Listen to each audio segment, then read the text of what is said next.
Akan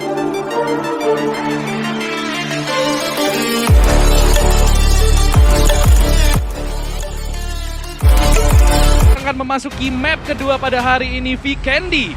Zona dingin di mana pesawat nampaknya sudah mulai mengudara. Kita akan segera melihat kelihatannya. Pesawat akan memotong secara fair di sini dari arah utara ke selatan, sehingga menurut gua harusnya ya ini semua tim bisa sampai ke posisi drop favorit mereka masing-masing. Ya benar banget, jadi lootingannya akan lebih merata. Namun masih menjadi penasaran circle pertamanya itu kemana sih? Nah, kalau Pasta bilang zona goibnya itu biasanya ke arah Dobro Mesto dan memang kayak 70%, 80% itu kebanyakan circle ke arah sana. Tapi dengan flight path yang seperti ini seharusnya kita akan melihat early game yang cukup pasif, kecuali ada yang mau uji nyali kayak Victim kemarin turun ke Volnova iseng-iseng berhadiah tapi dapat isengnya doang, nggak dapat hadiah ya kemarin, malah dapat tusun. Jadi circle-nya bakal ke arah tengah. Lagi-lagi ini kayaknya bakal jadi early game yang pasif banget sih. Iya benar banget, dan kita lihat di Volnova yang mengarah ke arah Volnova masih ada Bigetron dan kalau dari nomor 3 siapa tuh? Louvre. Nomor 3 adalah Louvre. Menurut gue ini bakal jadi ajang cari poin buat EVOS sih. Lagi-lagi mereka harus bermain dengan relatif lebih aman, mencoba mendapatkan mid to late game. Karena mereka sekarang udah bisa dibilang bukan tim yang penghuni papan atas lagi nih. Mereka ada di papan paling bawah, benar-benar di ambang zona degradasi. Kalau mereka nggak berhati-hati, mereka nggak invest pemain mereka buat mid to late game, mereka menurut gue dalam masalah besar. Karena lagi-lagi mereka nggak bisa tutup mata di sini. Mereka dalam posisi yang terjepit. Tim-tim underdog sudah mulai unjuk gigi semua, mendapatkan poin yang cukup signifikan dan juga konsisten. Sementara EVOS sekarang sedang cukup kesulitan untuk mendapatkan poin demi poin. Lagi-lagi, menurut gue ini udah jadi pertempuran ini sih papan bawah klasemen karena semua sekarang berlomba-lomba buat masuk ke Grand final. Iya, buat masuk ke playoff-nya. Ya benar, apalagi hanya 16 tim saja yang bisa diambil menuju ke Grand Final. Jadi kalau misalkan menurut hitung-hitungan mereka poin mereka udah gak mungkin, bisa aja nothing tulus, bisa aja mereka bakal melakukan hal-hal YOLO yang tidak terduga. Mungkin seperti The Pillars yang suka menghancurkan rotasi orang. Tapi kan kalau kita lihat sekarang The Pillars kan memang masih ada kesempatan untuk masuk ke dalam grand final. Dan kita lihat di sini XCN juga sedang melooting. Kayaknya semua tim bakal happy looting banget di awal game. Dimana tadi kalau kita lihat juga garis pesawatnya cukup fair, menyebar dengan rata. EVOS, kalau kita bilang tentang permainan EVOS, gue nggak tahu kenapa, tapi mereka tuh kayak antara miskom atau enggak mungkin nggak pede main di online. Soalnya kalau kita lihat dari permainan mereka tuh lebih banyak kayak miss strategi gitu. Iya, kelihatannya waktu offline mereka masih baik-baik aja, dapetin banyak kill, dapetin beberapa chicken dinner, dapetin placement yang cukup baik pula. Tapi ketika kita mulai online memasuki minggu terakhir ini, mereka terlihat sedikit melempem. Lagi-lagi itu sesuatu yang harus dihindari, apalagi melihat banyak banget tim, bahkan IOG kemarin bisa dapetin double chicken dinner. Banyak tim yang udah nungguin nih EVOS buat kesalahan dan menyalip mereka. Jadi EVOS udah nggak bisa membuat kesalahan di sini. Mereka harus make no mistake. Ketika mereka udah membuat kesalahan, tim-tim yang di bawah, bahkan tim seperti XCN, Bahampas, IOG, tim-tim seperti Onyx menurut gue punya kesempatan yang besar banget buat nyalip EVOS. Jadi menurut gue tim-tim yang sekarang berada di atas posisi di bawah posisi 16 kayak 17 sampai 24 itu menurut gue sekarang mereka masih punya kesempatan buat masuk ke playoff. Tapi mereka juga akan sangat bergantung dengan tim-tim yang ada di posisi 16. Apakah posisi 14 sampai 16 ini membuat kesalahan atau tidak. Jadi ini masih open game tapi mereka akan sangat bergantung. Kalau misalkan posisi 14 sampai 16 mainnya konsisten, mereka bermain dengan sangat rapi, menjaga placement mereka agar nggak tusun. Menurut gue posisi 16 ke 24 akan sulit buat masuk. Tapi kalau posisi 16-an ini mereka buat kesalahan terus sering tusun, nggak menutup kemungkinan kita akan melihat banyak kontender baru buat masuk ke playoff nanti. Ya benar banget. Apalagi kalau gue bilang ya, peran manajer sama coach juga cukup penting udah mulai week terakhir. Karena mereka bisa tugasnya itu buat ngecatetin poin dan mulai hitung-hitung berapa sih poin minimal yang mereka wajib dapetin untuk setiap matchnya. Either misalkan mereka at least top 10 deh, tapi bisa kill 5, ya udah securing 10 poin setiap game biar dapat 120 poin untuk ngejar posisi yang ada di 16 atau berapa. Jadi seenggaknya mereka tuh punya target, jadi nggak asal main YOLO. Yang penting gue asal klasemen, mereka tetap butuh poin kill.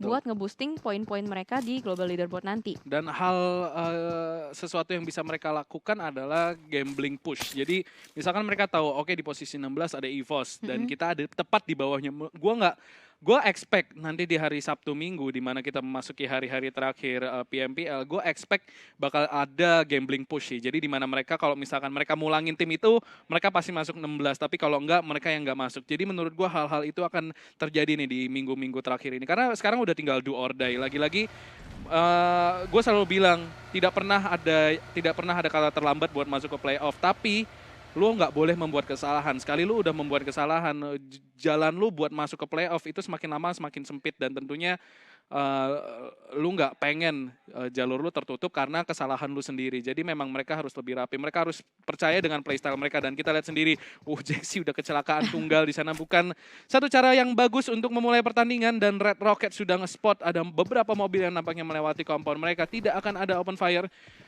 Gue melihat Red Rocket sebagai tim yang sangat baik ketika bermain defensif. Mereka bisa menahan circle dengan rapi dan ketika mereka berhasil masuk circle terakhir, mereka bermain ultra defensif. Mereka bisa dapat beberapa kill dan bahkan mendapatkan chicken dinner. Menurut gue itu playstyle yang cocok banget buat mereka daripada mereka melakukan early engagement. Tapi Onyx kayaknya udah nge-spot Teddy di sini yang ditembakin langsung harus mencari cover.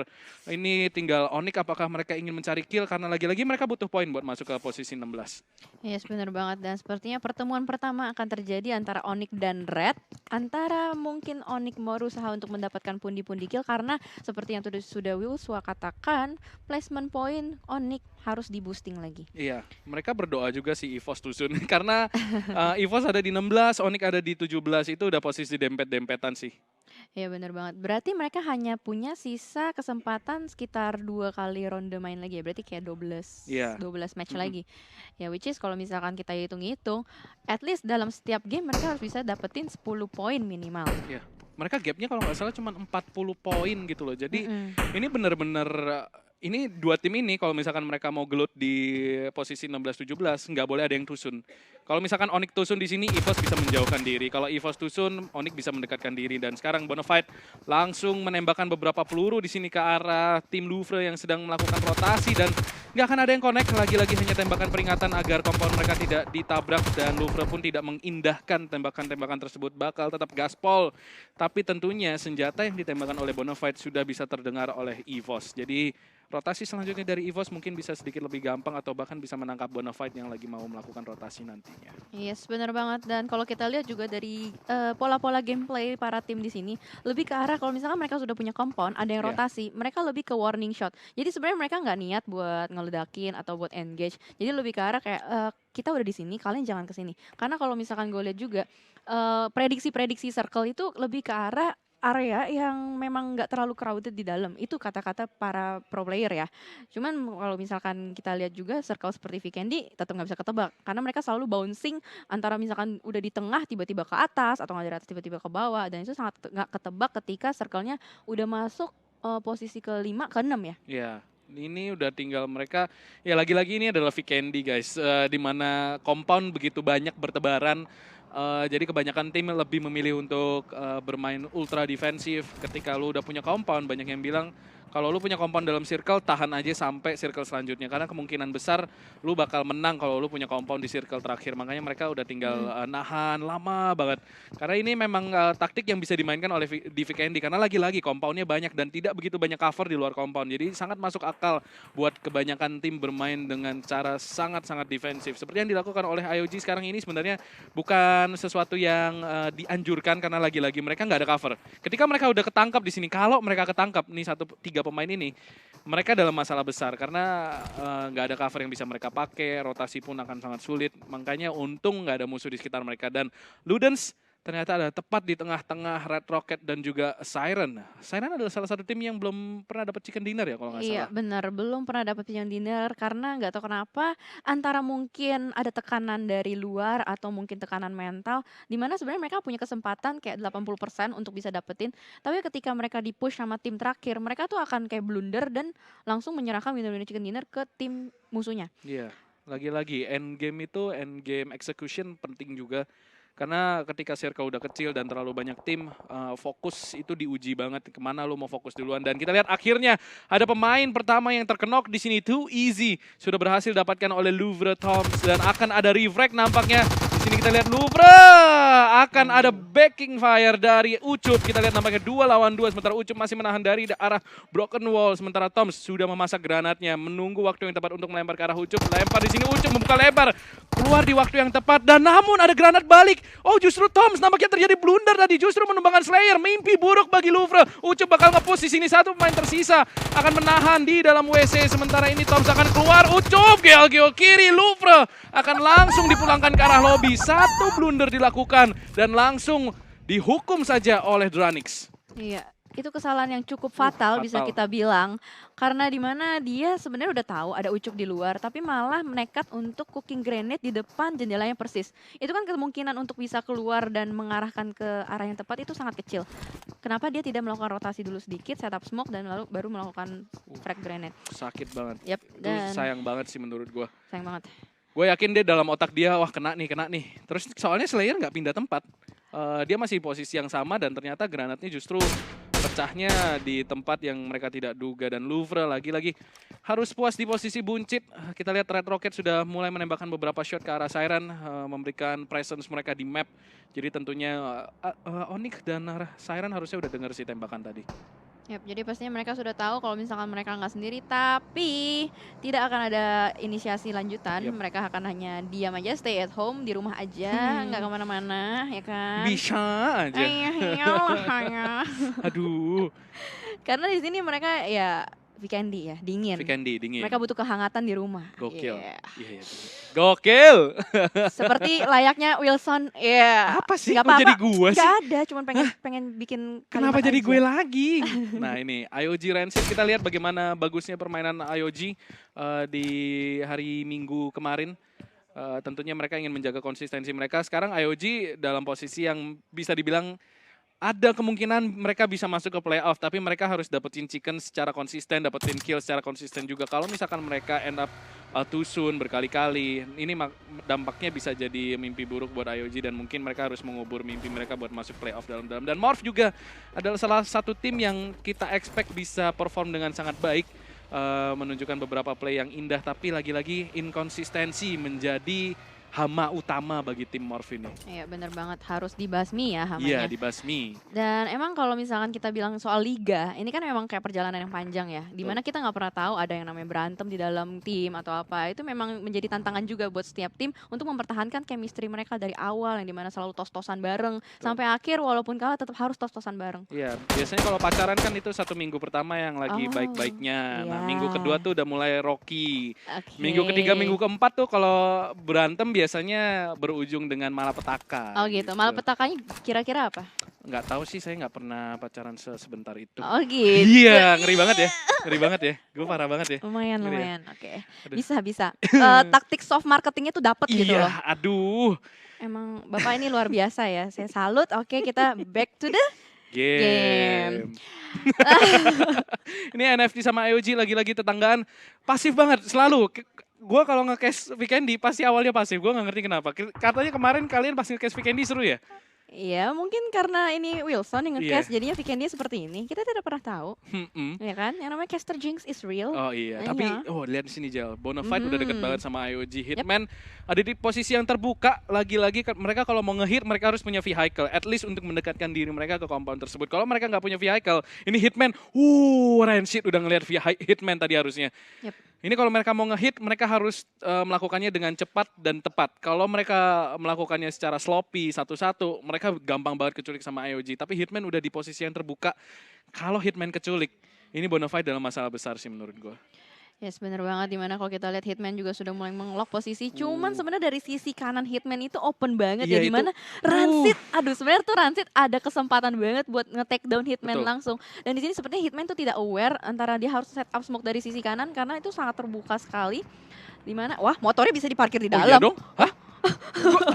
Gila itu kayak orang di, ini tahu gak sih di RT RW itu motornya takut dimaling, taruhnya di dalam rumah. Takut banjir Takut kayaknya. banjir, taruhnya lantai 2 lagi. Itu effort loh. Buat masukin motor sampai lantai 2 dan Ya, oke. BTR akan melakukan rotasi. Kita lihat bagaimana pasifnya tim-tim ini bermain dan mereka langsung menabrak compound besar di sini untuk ditahan. Kita lihat udah nggak ada engagement sama sekali. Mereka Sama sekali benar-benar nggak ada. menahan engagement. Mereka Oh, yep. ingin menjaga posisi mereka tetap tidak terbaca, dan kita sudah mendengar beberapa tembakan dari Draenix di sini.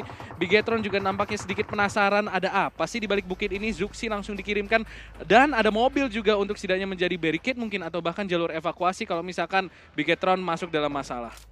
Ya, ternyata di sisi lain juga sudah mulai terjadi pertempuran sedikit demi sedikit dan Ryzen sudah mendapatkan vision menuju ke Lizard. Di situ ada mobil pastinya, itu ada orang di dalam compound. Dan Bigetron yang kalau kita lihat dari tadi pergerakannya pengen banget house kill. Kayaknya nih mereka akan menunggu saat yang tepat di mana di sini Bubu sudah mulai melakukan spray. Satu orang dari Geek Fam Datmo sudah knockdown dan sementara Onyx mulai tertumpuk-tumpuk di dalam satu rumah saja. Ya ini Bubu benar-benar ngasih presence yang kuat banget, tapi justru mereka yang dalam masalah. Lagi-lagi cover di Vikendi ini kecil banget. Kita lihat Dartmouth justru yang terkena knock karena mereka mencoba mengkontes Onyx. Lagi-lagi mereka punya compound. Mereka bisa cover kapanpun dan ketika di knock pun mereka masih bisa revive dengan aman. Ketika mereka dipush dari tim lain, justru mereka yang dalam masalah besar. Kita lihat bagaimana Bigetron melakukan rotasi sekarang, mencoba mencari angle, langsung ada tembakan mengarah ke arah mereka. Memberikan presence, Ryzen tertag ke half HP, untungnya masih bisa selamat. Sementara IOG kembali masih menahan compound saja semua tim. Dan apa yang dilakukan Bigetron tadi adalah untuk mencari tahu ini benar nggak sih di dalam sini ada tim apa enggak. Dan ternyata nembak oke. Ini rumah berarti ada isinya. Kita mungkin kalau nabrak udah mesti mikirin taktik nih. Kita mau nabraknya seperti apa, kapan dan bagaimana. Dan sementara itu nggak akan ada engagement. Lagi-lagi circle masih terlalu besar. Buat beberapa tim mungkin nggak worth it untuk melakukan battle di early game seperti ini. Karena lagi-lagi lu pengen masuk ke late game dengan jumlah pemain sebanyak mungkin. Yes, benar banget. Dan Geek yang tadi sedikit ter-take down harus segera melakukan rotasi. Mereka memilih untuk memutar jauh nampaknya. Mereka tahu di situ ada Onyx dan lebih memilih untuk mendapatkan compound baru. Dan di sini Morph sepertinya juga sudah cukup apik di Mount Kresnik, area high ground dari Vikendi. Bisa mendapatkan vision yang cukup baik juga. Zabro sudah mendapatkan arah vision terhadap Rexa dengan XCN. Sudah terkikis sedikit demi sedikit darahnya dan ada juga Kenju. Wah, ini Zabro visionnya enak banget. Dia bisa ngeliat 4 player sekaligus dari satu arah. Iya, mereka langsung kasih pressure ke arah XCN. Di sini mobilnya dari XCN bahkan dipecahin bannya. Kita tahu sendiri bagaimana sulitnya vehicle di Vikendi. Jadi XCN di sini jalur evakuasinya bakal sedikit disulitkan karena ada Zabrol. Tapi Aerowolf juga udah lurking around di belakangnya Morph ya. Yep. Jadi kalau misalkan Morph memutuskan untuk push ke arah XCN di posisi yang terbuka, Aerowolf udah siap buat mendapati mereka. Dan ternyata IOG mendapatkan satu orang dari NFT dan di sisi lain Siren bertemu dengan Red Rocket. Ini dari IOG melakukan split gitu ya. Jadi ada satu Ludens diletakkan di seberang jalan dan 3 orangnya menjaga kompon yang di depannya ada Bonafide. Satu orang dari NFT berhasil di revive walaupun tadi sempat terkena headshot dari sniper IOG. Ya, ini lagi-lagi mereka cuma mencoba untuk merusak ini sih utility menurut gue. Jadi dipaksa biar nanti di end game-nya nggak punya armor, nggak punya helm, atau bahkan nggak punya aid kit. Jadi itu yang mungkin coba diusahakan dan lagi-lagi circle-nya akan kembali bersahabat untuk mayoritas tim. Tapi Aerowolf di sini kemungkinan besar harus menabrak kompon yang dimiliki oleh Morph kalau misalkan mereka ingin punya kompon yang enak buat ditahan. EVOS juga akan kemungkinan bertemu dengan Aerowolf. Jadi mungkin antara ketiga tim ini dan juga XCN keempat tim bahkan mungkin akan ada pertempuran di circle selanjutnya. Ketika Blue Zone sudah mulai masuk, ketika banyak tim yang mencoba untuk masuk ke dalam circle, kemungkinan besar akan terjadi pertempuran di bagian sana. Sementara di bagian selatan kita lihat tadi agak relatif lebih sepi daripada di bagian utara. Jadi ya untuk tim bagian selatan kayaknya masih bisa chill dulu. Iya, dan baru ada satu tim dong ya, Louvre. Dan itu benar-benar pertama banget, Tusun pertama banget. Dan ini udah circle-nya udah mau masuk ke circle kelima, bayangin. Sebegitu lamanya di Vikendi. Sebegitu lamanya di Vikendi. Mereka hanya muter-muter, nokin satu, hehe, halo. Habis itu udah revive lagi, bercanda kok. Iya, bercanda. Kayak gitu lagi aja terus, gak apa-apa. Hehe. Kita rapopo ya, yang nonton sabar-sabar aja. Nyapanya pakai peluru ya? Iya dong, pengen tahu kan. Soalnya kalau Mike All kan nggak asik gitu, nggak boleh bang, nggak boleh juga. Ya, dan ini Aerowolf bakal ketemu sama EVOS sih, fix. Dua pemain ini bakal jadi split ya dari EVOS. Jadi kalau KZ dan Foxy kena take, itu bakal jadi masalah besar karena kemungkinan besar mereka nggak bisa di-revive. Dan NFT di sini tampaknya udah ketemu sama Siren. Kita lihat tembakan mulai datang dari arah Geek Fam, justru akan mendapatkan Siren dalam posisi yang cukup terjepit sebenarnya NFT, tapi mereka punya compound. Itulah gunanya lu punya compound. Lihat Siren, mereka nggak punya compound, justru mereka yang kena tag dari Geek Fam. Dan ini informasi yang cukup berguna bagi NFT. Liquid mulai mengeluarkan Kar98 yang memberikan presence ke arah Geek Fam, tapi belum mendapatkan apapun. Bubu ke-tag ke low HP, tapi lagi-lagi tidak akan ada push. EVOS nampaknya mulai bertempur juga dengan Aerowolf. Akan ada trade refrag di sini. KZ berhasil mendapatkan Hazelnuts, sementara Aerowolf kalau misalkan kita lihat nampaknya masih melakukan tempur. Siren dan juga Geek Fam tidak akan terjadi apa-apa karena lagi-lagi mereka masing-masing punya compound. Gue penasaran banget apa yang terjadi antara Aerowolf dan EVOS. Kita lihat Renalre harus melakukan rotasi jauh karena satu temannya sudah di finish, sementara EVOS stand strong tepat di dalam circle tetanggaan sama Aerowolf. Mereka benar-benar sebelah-sebelahan ini. Iya, dan apalagi mereka mendapatkan sisi circle dan akan menjadi PR berat lagi buat mereka ketika circle-nya menutup ke arah circle kelima. Dan di sini KZ juga sudah mulai mencari-cari dari arah lower ground. Mereka tahu di depan mereka itu ada Aerowolf dan seperti yang sudah diketahui Aerowolf adalah tim yang cukup kuat di Vikendi. Iya, dan mereka nggak boleh tusun sekarang. Kalau mereka tereliminasi sama Aerowolf, posisi mereka di 16 besar, kemungkinan besar bisa disalip sama Onyx. Jadi ini adalah ronde do or die buat EVOS. Mereka nggak boleh keeliminasi sekarang dari Zekin. Udah ketahuan posisinya di sini sama Spauf. Untungnya masih ada covering fire dari KZ. Menutup kembali jalur vision dari Spauf agar tidak bisa memberikan damage ke arah EVOS. Dan kondisi kedua tim ini sama-sama di luar zona. Jadi bakal ada lomba lari sih menurut gua untuk masuk ke dalam circle nanti. Dan ini bisa jadi juga Playzone yang bakal menjadi MVP karena circle-nya udah mulai masuk circle ke-5 ke-6 itu udah sangat sakit dan berdarah-darah. Apalagi kalau misalkan boostingannya kurang, tipis-tipis, nah itu bakal menjadi PR berat buat kedua tim. Antara maju atau ditinggalin aja. Ini maju kena, mundur kena. Nah, itu dia. Masa kalau kita lihat dari pergerakan EVOS sendiri, mereka tuh ragu tuh kan, muter-muter aja di pinggir. Aduh ngapain ya? Bingung nih. Nah, sekarang udah ada motorbike, kayaknya langsung melakukan rotasi dari Foxe. Namun di sini masih keras banget IOG dengan Bonafide. Tidak bergerak sedikit pun, namun sudah mulai terjadi spray down sedikit saja masuk ke dalam rewind. Satu orang ter-take down dari Bonafide. Masih ada lanjutan lagi dari Gangsta melakukan flanking. Ya, dan kita lihat di sini IOG akan melakukan push. Jersey sini ada dalam compound 2 lawan 1. Jersey masih bisa bertahan hidup. Itu adalah sesuatu yang harus dilakukan dan ada backing dari arah Zulhak. IOG kehilangan satu persatu pemain mereka, sementara Omega melakukan flanking dari arah samping, berhasil mendapatkan Jersey. Sementara Zulhak tidak mampu melakukan covering fire, sementara Zulhak ada di balik Crispy Car. Itu sangat berbahaya dan Crispy Car mulai terbakar. Zulhak dalam masalah besar. Untungnya dia bisa melakukan rotasi masuk ke dalam compound untuk setidaknya menyelamatkan dirinya terlebih dahulu. Sementara Omega mulai melakukan push, akan masuk ke arah tangga di mana Zulhak sudah menunggu, tapi tentu saja dengan HP yang lebih tinggi Omega akan mampu mendapatkan Zulhak. Bonafide dalam masalah besar, tersisa satu pemain mereka yang masih sadarkan diri untuk melakukan penyelamatan yang menurut gue sangat-sangat mustahil dilakukan, dan Hitman akan langsung kabur. Ludens di sini sudah menunggu di luar compound, di tepat di seberang mereka, tapi Hitman juga akan tertangkap oleh tim lain nampaknya, yaitu dari IOG juga kah? Oh enggak, NFT. Dari NFT, Mas Gaga. Dari sisi map yang lain berhasil mendapatkan Hitman, sementara Renalre di sini akan mencoba menabrak compound dari Morph. Kita lihat ada 4-way showdown antara keempat tim yang sedang berusaha untuk mempertahankan posisi mereka di dalam circle. Yes, benar banget, dimana para player juga sudah mulai termakan sedikit demi sedikit oleh Playzone dan wow, Alter Ego. Alter Ego berada di tengah circle dan sangat aman, dan sepertinya akan terjadi penumpukan dari area utara di mana sudah ada Aerowolf dengan Morph yang sudah berjaga-jaga dengan Red Rocket. Ini akan menjadi PR berat banget buat XCN, DG yang masih berada di luar, dan kita lihat BTR akan bertemu dengan EVOS di dekat Villa dan eliminated. EVOS tereliminasi di posisi ke-14, lagi-lagi harus tusun.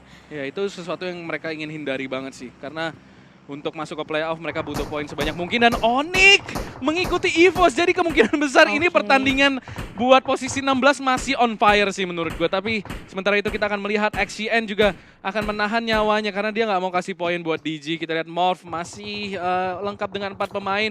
BTR juga sudah mendapatkan 5 kill. On fire banget kayaknya Bigetron hari ini.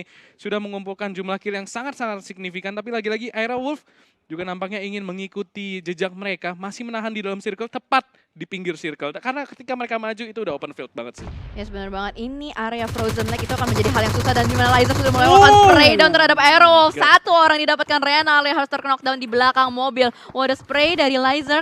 masih berusaha untuk bertahan. Ucup juga sudah mulai meng-setup smoke di sini. Mereka harus mencari cara untuk masuk ke dalam circle, di mana di dalam juga sudah ada DJ. Satu tapping ke dalam, tapi ternyata Ucup mendapatkan balasan balik. Ya, mereka agak posisi terjepit sih menurut gue. Mereka masuk udah ada Airwolf sama Morph yang nungguin. Sahabat mereka satu-satunya adalah cuman smoke. Gue nggak tahu mereka punya banyak smoke atau enggak, karena ketika mereka masuk mereka bakal butuh banyak banget smoke buat setidaknya memberikan mereka jalan buat dapetin cover masuk ke dalam circle. Dan XCN juga akan tereliminasi. Kita lihat nampaknya Morph Rensky berhasil mendapatkan Dranix di sini. Akan ada spray down balasan dari arah Ucup, tapi belum memberikan damage yang signifikan ke arah Morph. Sementara Ucup akan mampu mendapatkan revive di sini. Satu pemain dari Dranix akan langsung dikirim ke arah lobby. Tersisa 2 pemain sekarang, Lizard dan juga Ucup. Harus melakukan mission impossible untuk masuk ke dalam circle. Sementara Zexy sudah low HP banget, tipis banget nyawanya. Untungnya masih bisa melakukan healing untuk setidaknya mempertahankan posisi dari Morph. Tapi Morph is taking a lot of fire sekarang. Lizard dan juga Ucup akan mencoba memberikan damage, tapi lagi-lagi mereka masih punya batu untuk ditahan. Tapi Blue Zone sakit banget dan akan langsung di finish di sini. Dranix akan puas di posisi ke-11, sementara Aerowolf yang menjemput nyawa pemain-pemain dari Dranix. Yes, benar banget. Dan kita lihat juga Red Rocket sudah mengamankan 5 kill. Posisi dari Red Rocket enak banget. Dia bisa siap untuk menyayur siapapun yang berusaha masuk di situ. Ada DJ, ada Geekfam, dan IOG eliminated di posisi ke-10. Siren pun sudah mendapatkan 5 killing spree. Ini akan menjadi sesuatu yang sangat menarik karena semuanya berusaha untuk berebutan masuk ke dalam tengah circle. Ya, ini kalau kita lihat ya, Red Rocket punya posisi yang bagus banget. Lagi-lagi mereka ketika nahan zona, mereka mainnya bagus banget. Oh my god, dari jarak jauh. Red Rocket berhasil diculik satu oleh Aerowolf di sini. Agak sedikit mengerikan aim dari Spauf tadi. Langsung saja mengkenok pemain dari Red Rocket. Kita lihat di sini Bigetron sekarang ada di posisi terdepan untuk mendapatkan chicken dinner. Geekfam harus berlari mengejar zona, tidak akan terjadi. Mereka akan tereliminasi. NFT juga mengikuti di posisi ke-7. Kita lihat bagaimana dalam waktu 5 detik 2 tim langsung tereliminasi. Red Rocket harus berlari cukup jauh masuk ke dalam circle, tapi tepat di sebelah mereka ada Aerowolf. Sekarang udah tinggal siapa yang dapetin knock duluan sih menurut gua. Dan Rocky justru yang akan mendapatkan potato. Spauf dalam posisi yang sangat terjepit, tidak memiliki banyak ruang gerak untuk dimainkan, dan dia harus melakukan edge kit terlebih dahulu. Zona juga akan bergerak dalam waktu 1 menit, dan Red Rocket punya kesempatan emas untuk masuk ke dalam circle karena pengganggu mereka sudah terkenok, tapi mereka akan menahan di sini. Mereka tidak ingin di backstep oleh Aerowolf nanti masuk ke dalam late game-nya. Yes, benar banget. Dan lihatlah circle-nya menuju ke Alter Ego. Alter Ego punya posisi yang enak banget. Dia punya compound di tengah circle di mana semuanya lagi berjuang di luar dalam circle. Dan Zuxi mulai melakukan tapping ke dalam Eikozu. Oh no! Sangat tipis sekali tertahan oleh pohon di depan Ryzen. Dan ini yang merupakan kesempatan buat BTR menyayur lebih daripada 8 kill point saja. Mereka belum puas, mereka masih butuh lebih kill point. Iya, ini kebanyakan tim nggak punya mobil, jadi ini bakal lomba lari banget sih. Ini bakal jadi amazing race menurut gue buat masuk ke dalam circle. Dan ini Nekozu udah nge-spot Red Rocket. Kita tahu sendiri bagaimana Siren sangat membutuhkan poin-poin sekecil apapun untuk setidaknya mempertahankan posisi mereka atau bahkan mempush posisi mereka masuk ke dalam playoff. Tapi masih Aerowolf dan juga Red Rocket masih gelut karena mereka tahu satu sama lain itu saling menutup jalur rotasi. Jadi mereka harus nge-kill salah satu dulu kalau misalkan mereka mau masuk ke dalam circle. Dan Nekozu dalam posisi yang sangat terbuka. Ada Bigetron tepat di seberang mereka, masih bisa mendapatkan cover. Tapi menurut gue Siren di sini dalam posisi yang sangat terjepit. Bigetron terlebih dahulu sudah masuk ke dalam circle. Mereka udah ditungguin 2 tim. Siren dalam posisi yang sangat sulit untuk masuk ke dalam zona selanjutnya menurut gue. Yes, benar banget. Bigetron melakukan split. 2 orang dikirimkan langsung ke tengah circle dan langsung ditabrak juga. Compound dari Alter Ego dan langsung saja di-knock lagi oleh Smith. Di sini mendapatkan vision yang sangat baik. Lalu Nekozu juga berhasil mendapatkan Red Rocket, harus tereliminasi di posisi ke-6. Semuanya akan perlahan-lahan dimakan oleh zona. Sangat sulit sekali buat para tim yang tidak memiliki vehicle. Namun di situ Bigetron sudah mendapatkan posisi untuk Siren. Oh maaf ya, keselibet sedikit. Dan Bigetron sudah mendapatkan 10 kill di sini. Mereka menahan compound yang sama sekarang dengan Alter Ego. Walaupun Alter Ego punya 2 pemain doang, jadi menurut gue Bigetron masih punya kesempatan untuk menabrak compound tersebut dan menghapus Bigetron dari map Vikendi. Sementara Aerowolf tersisa 2 pemain juga sekarang. Aerowolf tinggal 1 pemain doang, yaitu Spauf. Jadi ini kesempatan buat Bigetron mendapatkan chicken dinner sangat besar. No Mercy masih mencoba mencoba mendapatkan lurking kill dan potato. Langsung saja dipulangkan ke arah lobby. Sekarang 4-2-1. Menurut gue Bigetron Cuman di alternate universe mereka bisa kalah dari kondisi seperti ini. Yes, mereka sangat kuat sekali, di mana sudah mengoleksi 10 kill, masih berdiri dengan kokoh berempat. No Mercy sendirian saja di belakang batu, dan nampaknya ini akan semuanya memperebutkan posisi tengah, di mana harus mendapatkan setup smoke yang cukup baik. Hans hanya berjaga-jaga saja di sini dengan Smith. Dan kita akan melihat bagaimana Bigetron bisa mendapatkan title King of Vikendia kembali di game kali ini. Iya, ini tapi circle-nya ke arah No Mercy. No Mercy cuma perlu goyang dikit doang buat masuk ke dalam circle. Untungnya mereka punya batu, jadi ini menurut gue bakal battle antara Alter Ego dan Bigetron terlebih dahulu. Kita lihat smoke defensif sudah dilempar untuk setidaknya menunda granat dari Bigetron atau push, dan udah kena tag di sini. Hans ke 50 HP. Granat sudah dimasak sama Luxi, dilempar via window di sini. Apakah akan kenok? Dua pemain berada di atas sana, masih mampu selamat. Bigetron tidak full commit untuk masuk ke dalam Alter Ego karena mereka tahu ada No Mercy yang memantau mereka dari kejauhan, dan kita lihat di sini Alter Ego masih menahan dengan dua pemain mereka di atas. Ada smoke yang melindungi mereka dari push Bigetron, sementara Microboy sendiri juga sangat sabar, tidak mau gegabah, tidak mau membuat kesalahan, karena satu kesalahan saja bisa membuat push ini menjadi mahal bagi Bigetron. Karena mereka juga masih harus mengeliminasi No Mercy yang ada di luar, dan defensive smoke sudah mulai dilempar. Smith di sini melempar semua smoke yang dia bisa lempar, tapi satu smoke terganjal pintu, dan Smith di sini akan mampu berhasil mendapatkan Microboy yang menusuk dari belakang. Sebuah kesadaran tingkat tinggi, dan oh my god, bahkan berhasil mendapatkan satu terlebih dahulu sebelum akhirnya tumbang sama Playzone. Itu artinya kill tidak akan jatuh ke tangan Bigetron, dan Bigetron tahu sudah tidak ada gunanya untuk mengkontes Alter Ego. Sementara No Mercy berhasil menjadi burung kondor untuk mendapatkan Bigetron. Dream comes true untuk No Mercy. Zuxi berada di balik batu di sini, sementara masih ada Hans tepat di belakang mereka, dan nampaknya alternate universe benar-benar terjadi di sini. No Mercy keluar membuka badan, dia justru membuka badan dan sangat low HP. Zuxi akan menahan, dan justru Bigetron yang berhasil memanfaatkan keadaan tersebut. Morph gagal mendapatkan chicken dinner. Bigetron yang akan mendapatkan chicken dinner mereka.